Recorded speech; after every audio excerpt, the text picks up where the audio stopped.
Welcome to the Global War Watch Network. What do a secular Turkic republic, a Jewish state, and a rising energy power have in common? Behind the scenes, Azerbaijan, Israel, and Turkey are forming one of the Middle East's most unexpected yet strategic alliances. From oil pipelines to spy tech, this triangle is reshaping the region, quietly but powerfully. Stay tuned as we unveil the secrets behind this growing geopolitical force. Today, our mission is, well, to explore these complex and often clandestine relationships between Azerbaijan, Israel, and Turkey. We're going to try and uncover the historical underpinnings, the strategic motivations, and, the recent shifts that define this fascinating geopolitical triangle. We've pulled together insights from various places, including reports from Middle East Eye, Wikipedia entries on their bilateral relations, and analyses from the Top Shubashov Center and C4I SRNet. So the core question for you listening in is this: how has this seemingly disparate trio come to form such a critical, albeit sometimes volatile, alignment? And maybe more importantly, what does it mean for the broader Middle East and, well, beyond? It's definitely an alignment that, yeah, on the surface might seem really counterintuitive, especially if you follow Middle Eastern politics closely. Right. You've got a Muslim-majority nation, Azerbaijan, with these exceptionally strong ties to Israel. Then there's Turkey, another major Muslim-majority country, whose relationship with Israel just swings, wildly, between strategic partner and outright hostility. Like a pendulum. Exactly. So understanding this really intricate dynamic, it's key. It's absolutely key to grasping the shifting power balances in what is, let's face it, a highly critical global region. That really sets the stage for why this is so surprising, doesn't it? Okay, so let's peel back the layers. Let's start with that foundational relationship. The steadfast bond between Azerbaijan and Israel. You mentioned it goes back further than many might realize. Oh, absolutely. It has deep historical roots. Israel was actually one of the very first states to formally recognize Azerbaijan's independence. When was this? December 1991, just a month after Turkey, actually. Yeah. So very early on. Right after the Soviet Union collapsed. Precisely. And that early recognition, within weeks of the Soviet collapse, it was a significant diplomatic move. It signaled Israel's keen strategic interest in this newly independent Caspian state, and they moved quickly, too. Full diplomatic relations were established by April 1992. And what's particularly striking, you mentioned, is Azerbaijan being a Muslim-majority country doing this. Yes, that's what makes it stand out. Azerbaijan is one of the very few Muslim-majority countries that developed such strong, long-standing ties with Israel so early. It's not like, say, some of the Arab states whose recent normalizations came after decades of real hostility. Azerbaijan's relationship, it's been uniquely deep from the start, really marked by pragmatic cooperation, not, ideological clashes. And part of that is the local Jewish community. A huge part of it. There's a significant and historically very well-integrated Jewish community within Azerbaijan. Yeah. We're talking about roughly 30,000 people, mainly in Baku, the capital, and also in this unique settlement called Kırmızı. That's the one known as Jerusalem of the Caucasus. That's the one. It has this rich Jewish heritage, a high concentration of Jewish residents. And the history of the mountain Jews there, it goes back nearly 1,500 years. 1,500 years, wow. Yeah. And critically, there are just no documented conflicts between Jews and Muslims in Azerbaijan's history. Zero. So a long history of harmony. Deep, harmonious coexistence. Rooted in centuries of shared culture, it really shapes the societal perception, fosters this mutually supportive relationship that goes way beyond just government deals. That sets a unique precedent. Didn't President Aliyev have an analogy for this? Something about an iceberg? He did, yes. Yeah. It came out in a leaked U.S. diplomatic cable back in 2009. President Ilham Aliyev used this iceberg analogy. He said 9/10 of it is below the surface. 9/10 below the surface. That really says something about the depth and maybe the secrecy of the relationship. It's more than just a clever phrase, I think. It describes their strategic agility. This covertness. It isn't just about being secretive. It's a deliberate strategy. It lets Baku and Jerusalem keep these critical partnerships going, even when, the public optics might not look great. It makes you wonder how much of international relations operates like that, especially in volatile regions below the surface. Exactly. Where overt alliances could draw unwanted attention or worse, backlash. And this deep, often hidden partnership, it definitely extends to critical economic areas, like energy. Right, the energy lifeline. Azerbaijan is vital for Israel's energy needs, isn't it? Absolutely vital. The numbers are quite stark. What are we talking about? Well, back in 2019, Azerbaijan supplied over 60% of Israel's gasoline. 60%. Over half. And by 2021, that figure climbed even higher. A staggering 65% of Israel's total oil imports came from Azerbaijan. 65%. That's not just trade, that's fundamental energy security. It is. And the main way this oil gets to Israel is the Baku-Tbilisi-Ceyhan pipeline, the BTC. That's the huge one running through Georgia and Turkey. Yep. A monumental piece of engineering. It brings Caspian oil across Georgia, then through Turkey, to the Mediterranean port of Ceyhan. Which makes Ceyhan in Turkey a really crucial strategic hub in this whole chain. Absolutely underscores Turkey's indispensable, if sometimes complicated, role in all this. And this is where that iceberg thing comes back in, Right. right? Especially with recent events like the Gaza conflict. Critically relevant now, Yeah. yes.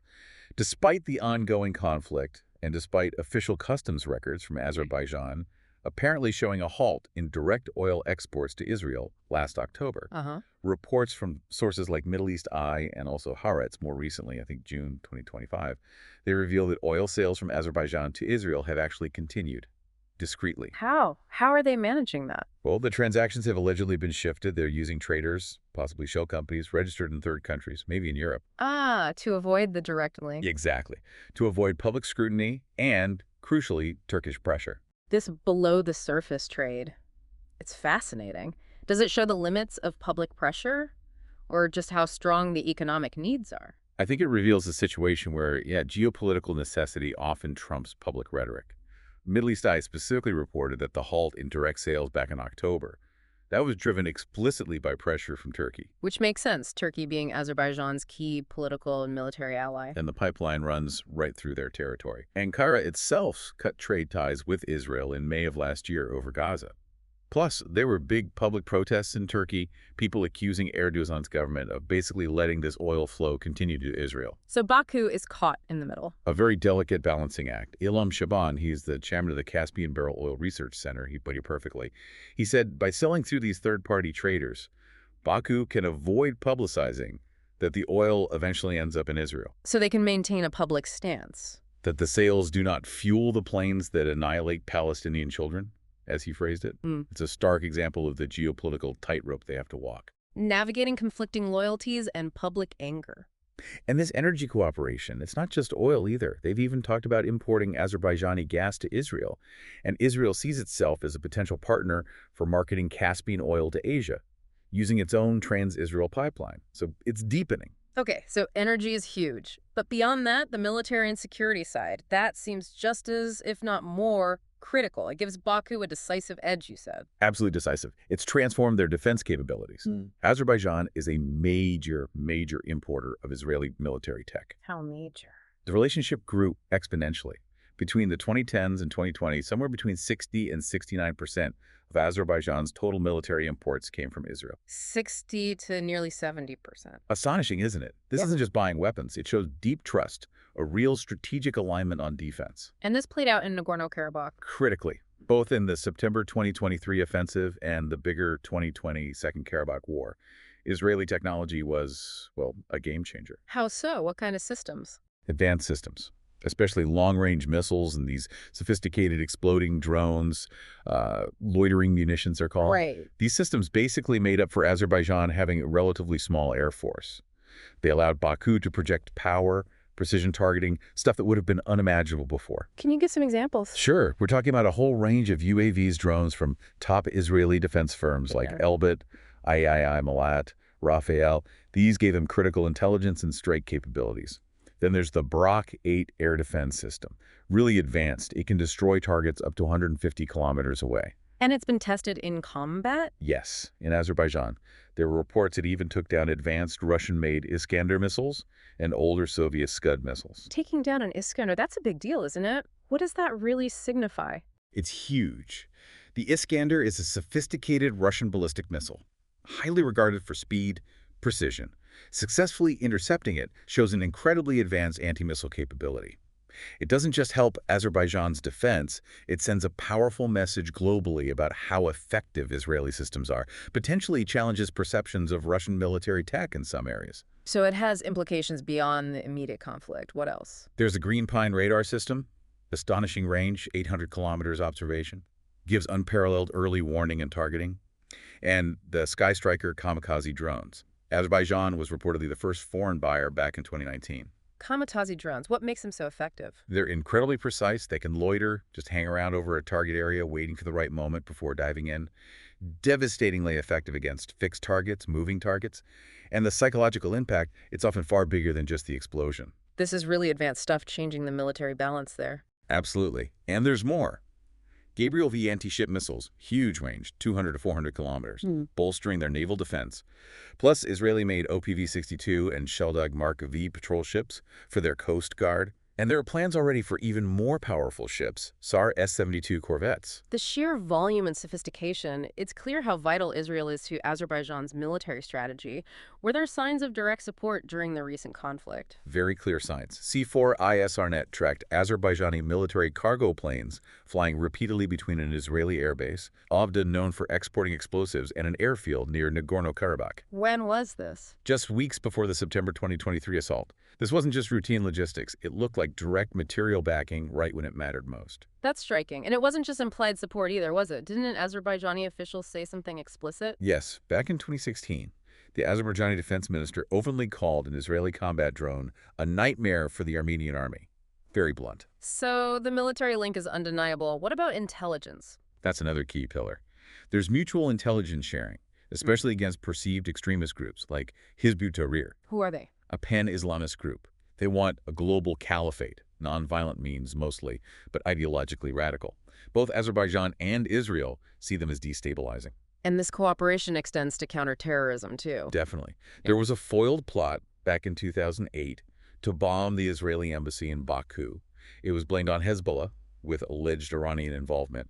That really highlights the shared security threats and the proactive steps they take together. Okay, so security is massive, but the relationship is broadening out. You mentioned diplomatic upgrades. Yes, moving beyond just security. Yeah. Azerbaijan established representative offices with diplomatic status in Israel in summer 2021, then significantly a full embassy in March 2023. That's a big step, moving beyond the iceberg for purely security stuff. This shows a deeper, more overt commitment to the bilateral relationship overall. And there's cooperation in other areas, too. Agriculture, water. Yes, which is really interesting. Israel, famous for its agricultural tech in harsh conditions, the miracle in the desert idea. Right. They've formally agreed to help Azerbaijan rebuild and modernize its agricultural system.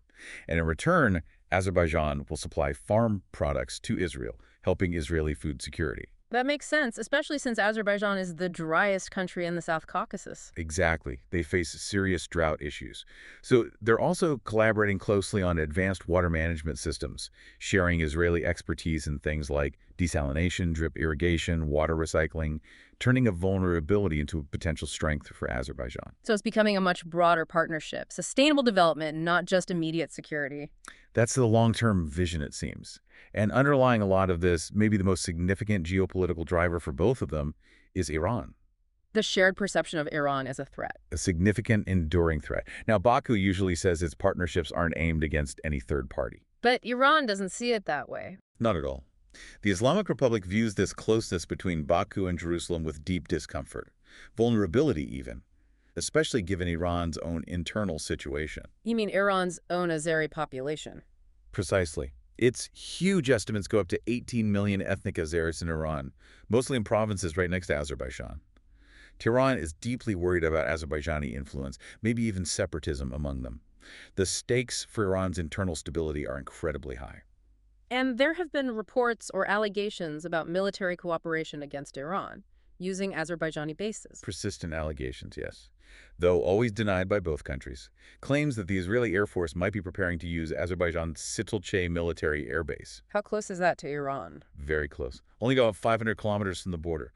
Perfect staging ground for potential airstrikes, maybe against Iran's nuclear program. Even if denied, these rumors fuel Tehran's concerns about a potential second front. Were these just rumors, or were there more specific claims? There were more detailed allegations back in, I think, September 2012, that Azerbaijan and Israel were jointly looking at using Azeri air bases and spy drones to help Israeli jets hit targets deep inside Iran. Things like mid-air refueling, long-range recon, even crew rescue plans. Things that would make an attack on Iranian facilities much more feasible. Refueling? How would that work? There were even suggestions, widely reported at the time, about using Israeli tanker aircraft disguised as belonging to third-country airlines for clandestine refueling.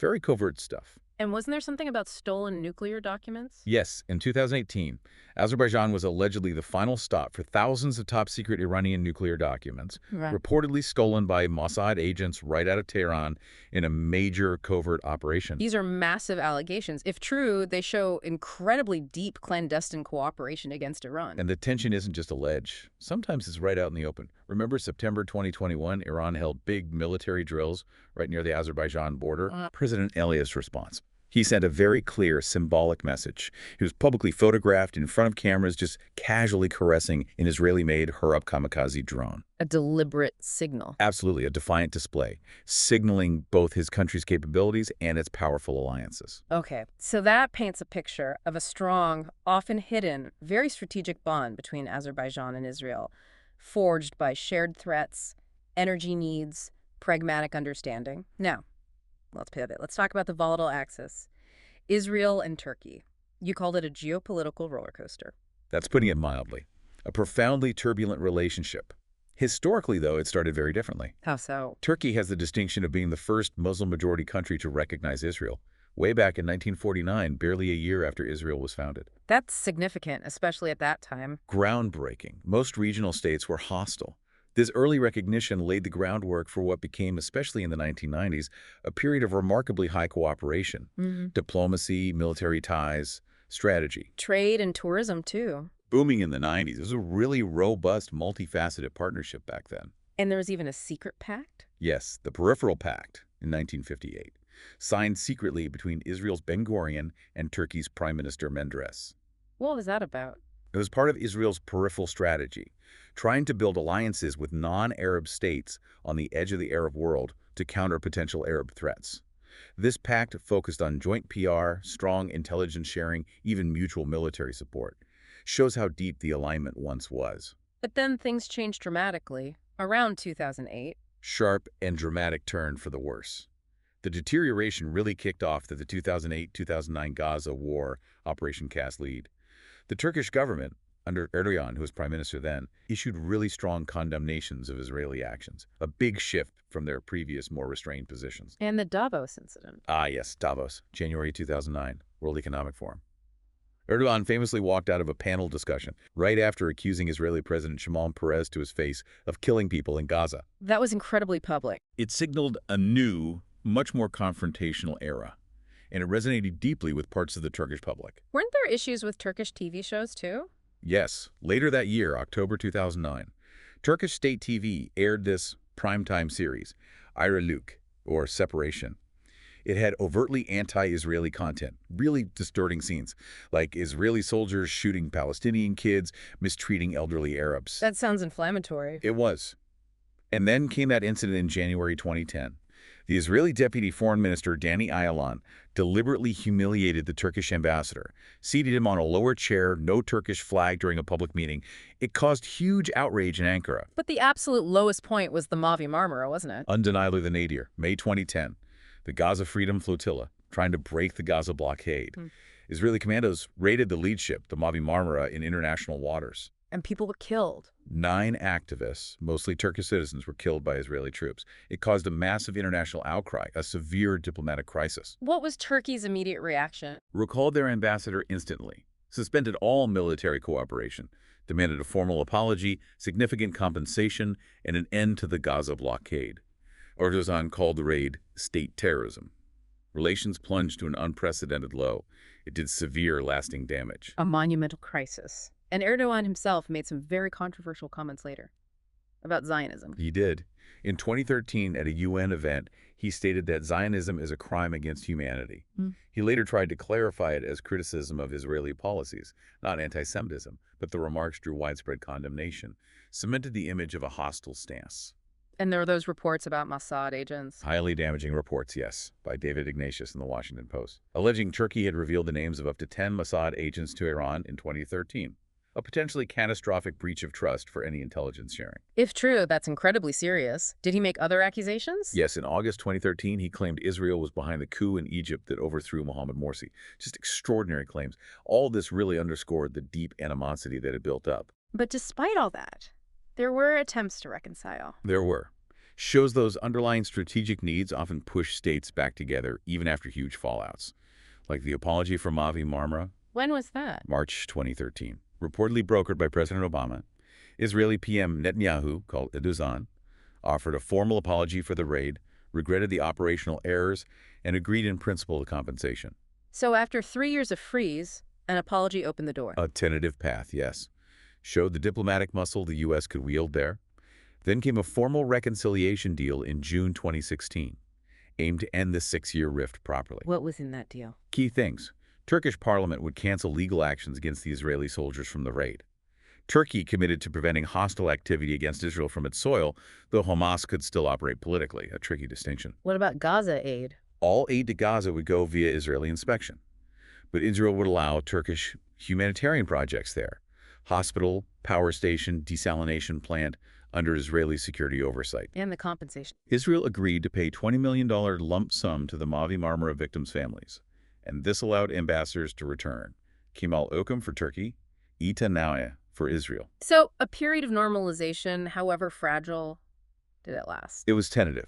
There was even a high-level visit in March 2022. Israeli President Isaac Herzog went to Turkey, met Erdogan. Both sides called it complete normalization, a new chapter. And full ties were restored. Formally restored in August 2022. It seemed like a pragmatic reset, maybe driven by shifting regional politics, the energy crisis after Ukraine. But it didn't hold. The 2023 Gaza war changed everything again. Severely and rapidly. Erdogan condemned Israel's actions as a massacre, offered mediation initially, but rhetoric escalated fast, called Israel a terrorist state committing genocide. And the Hamas comments. Very contentious. Said Hamas is not a terrorist organization, but a liberation group. Confirmed Hamas members got treatment in Turkish hospitals, though later clarified that as Gazans. Turkey kept hosting Hamas leaders, all fueling Israeli anger and distrust. What were the diplomatic consequences this time? Swift and severe. Israel pulled its diplomats from Turkey in October 2023. Then, in November 2024, Erdogan announced Turkey was severing all diplomatic relations. And in May 2024, Turkey halted all trade with Israel. A total trade ban. That sounds drastic. Is it holding? Officially, yes. But reports suggest ways around it are being found. Turkish exports to Palestinian territories apparently jumped 35%, using third countries like Greece, Bulgaria, Romania, with the final destination often being Israel itself. So, again, economic reality, finding a way around political blocks. Seems so. Shows how complex statecraft is. Economic needs often bypass political firewalls. Meanwhile, spying accusations flared up again, too. What happened? Early 2024, Turkish authorities arrested numerous people accused of spying for Mossad. Allegations included planning kidnappings, gathering intel on Palestinians in Turkey, deep mistrust, clandestine networks still operating even with relations frozen. And the Armenian genocide issue resurfaced, too. How does that fit in? It's another sensitive point. Israel historically avoided formally recognizing it, mainly because of ties with Turkey and Azerbaijan. But the worsening ties with Turkey changed that calculation. Exactly. More calls within Israel for recognition now. The U.S. recognition in 2019 and 2021, which apparently had some tacit Israeli lobby support, added pressure. It's another point of friction. So this complex, volatile relationship between Israel and Turkey, how does it impact the potential triangle with Azerbaijan? That's where it gets really intricate. Back in 2020, during the Nagorno-Karabakh War, Turkey blamed Israel for destabilizing the Caucasus. Israel's defense minister, Gantz, shot back, accusing Turkey of inflaming war. And some former Israeli officials openly worry now. They worry that Turkey's growing political influence in Azerbaijan, given Ankar's anti-Israeli rhetoric sometimes, could actually threaten Israel's own strong ties with Baku. Which brings us right to that potential triangle, Azerbaijan, Israel, Turkey. Given everything we've just discussed, especially the Israel-Turkey volatility, you have to ask, how could these three possibly form a coherent alignment? It seems unlikely on the surface, doesn't it? But Azerbaijan clearly sees itself as a bridge here. They've actively tried to develop their strong bilateral ties with both Israel and Turkey into a more formal tripartite format. They actually proposed a summit. They did, offered to host a three-country summit back in 2021. Shows how keen Baku is to make this happen. Was there a visual symbol of this? A very striking one, yes. After the 2020 Karabakh War, during the victory celebrations in Baku, people were widely seen carrying Azerbaijani, Turkish, and Israeli flags, all together. Wow, that's a powerful image. A huge signal. Underscored the public feeling, the desire for this broader alliance, a unique unity that really defines the usual geopolitical lines. and there are compelling shared drivers pushing them together despite the turbulence. What are the main drivers? Iran seems like a big one. Definitely a major one. The underlying strategic need to contain Iran, even with Turkey's own complex relationship with Tehran and its current rhetoric. An Azerbaijan-Israel-Turkey triangle, if it could work consistently, would send a very clear message to Tehran. Could act as a real counterweight to Iranian expansionism. Especially regarding Iran's nuclear program and missiles. Absolutely. Iran's accelerating nuclear program, its advanced ballistic missiles like the Khorramshahr, the Sigil, with ranges over 2,000 kilometers capable of hitting anywhere in the region, that focuses minds. Okay, Iran containment. What else? Energy and food security. Another strong argument.